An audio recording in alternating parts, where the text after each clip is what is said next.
Recording studio Delhi. लाल बाबू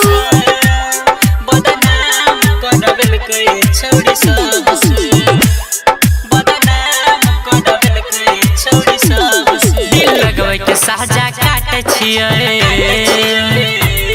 दुख घुमा घुमा बाटे छियै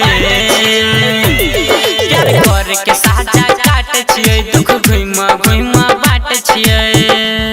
प्यार कर बने दादा रे अब से बदनाम करबल कई छौरी सब से प्यार कर बने दादा रे अब से छौरी सब से दिल लगबै के साजा काटे छियै दर्द अपन बाटे छियै प्यार कर बने दादा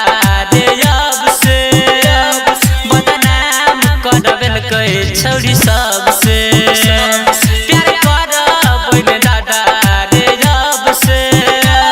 बदनाम करबल कई छौरी सब से दादा रे रब से बदनाम करबल कई छौरी सब से लाल बाबू करबल कई छौरी सब से साई रिकॉर्डिंग स्टूडियो दिल्ली। डूब गेलियै हम एकर नैना के धार में डूब गेलियै हम एकर नैना के धार में केलकै धोखा सुन छोड़िया हमारा ये प्यार में समझ गेलियै चाले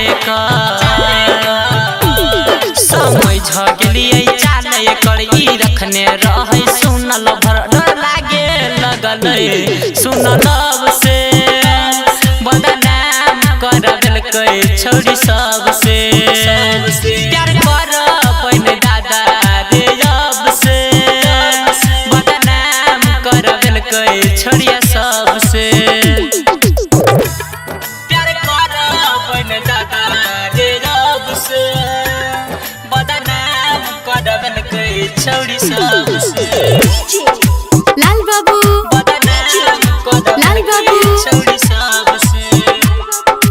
साई रिकॉर्डिंग स्टूडियो दिल्ली। आंसू बन के बहै छै दिल ओकर जखम रे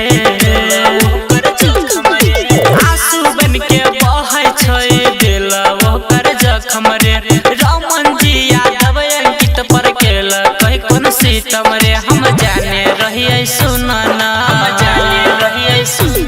झूठ रहयो करी राधा रे गलत रहै वादा रे मन लागे नहीं छोड़लक जब से